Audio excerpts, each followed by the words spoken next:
It is the perfect time to build a memorial to honor our ancestors here and to save our history. We can start with our 12 stones.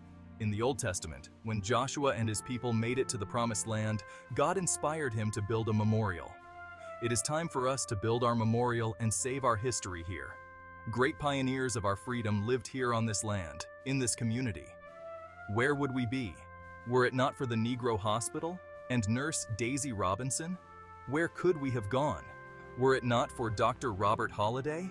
Our faith was built up here, our bodies nourished here, our businesses supported here. This was a freedmen community, the survivors of long life enslavement. They made it to the Promised Land here. This is the very land we are standing on here today. We can build our historical memorial here. Reverend Samuel Wentz took 5 years to build the private Negro Academy he named Billingsley. The doors of the Billingsley Academy opened in 1906. We can open doors of an economic base today. We can sustain the historical significance of this community.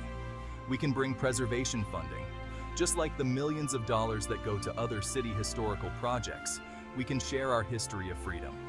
Let's not forget Reverend Wentz. We know so little before our freedom. Our earliest ancestors walked the Great Wagon Trail going west. Today, we call that piece of road here Interstate 40. Train tracks that connected the railroad came here too. Statesville, a market hub for the slave trade. Green Street Cemetery has our story with unmarked graves of our ancestors here. We are standing on their shoulders. Women that taught us to read and write, and we must remember Mrs. Mary Carlton Holiday.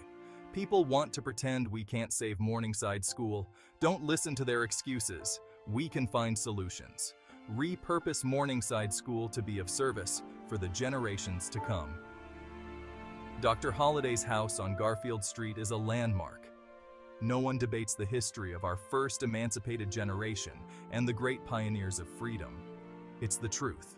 We are here today in a struggle to build historical memorials so we can save Black history and build an economic base. Book of Joshua is a powerful reminder. Joshua chapter 4 tells us of faith and dedication and the power of struggle to reach a promised land. In the book of Joshua, 12 Stones tells a story of legacy. We too here today have a legacy to be remembered. If you don't believe me, read the Old Testament. Verses 1 through 12 explain the memorial and the 12 stones in detail. Nurse Daisy Robinson, Reverend Samuel Wentz, Reverend Dockery, Dr. Robert Holliday, Reverend Wilson Lee, and Mrs. Mary Colton Holiday, and many others will be forgotten if we don't stand up to our responsibility to honor our legacy. One day, generations from now, our great-great-grandchildren will look back and not know the answer as to why we did not answer God's call. These are our ancestors here too. 3 years ago, and today this message is still the same. We have a historical district. Where is our preservation plan? Write in Lisa Moser on the ballot for 84th House State Representative. Together we can build our memorial. Thank you.